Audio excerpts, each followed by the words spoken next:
OnePlus has already started teasing its upcoming OnePlus Ace 2V smartphone. The brand's upcoming mid-ranger will launch in China on March 7, 2023, and is said to soon launch in India as well, albeit with a slightly different moniker.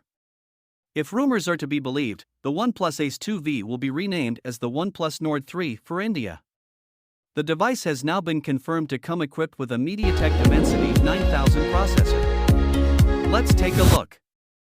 As seen in the promotional poster above, the OnePlus Ace 2V is confirmed to be powered by the MediaTek Dimensity 9000 processor, which will likely be coupled with up to 16 GB RAM and up to 512 GB storage. With the confirmation of the processor to be used in the device, we can safely expect the OnePlus Ace 2V, or the OnePlus Nord 3 to be precise, to be priced around 33,000 rupees to 35,000 rupees when it launches in India. OnePlus recently shared the design language of the OnePlus Ace 2V as well. Notably, the device will launch in mint green and black color options with a glossy rear finish. There are two LED flashes at the back and a triplet of cameras. At the front, the device has a centrally aligned punch hole cutout for the selfie camera. The OnePlus Ace 2V, thankfully, retains a 3-step alert slider.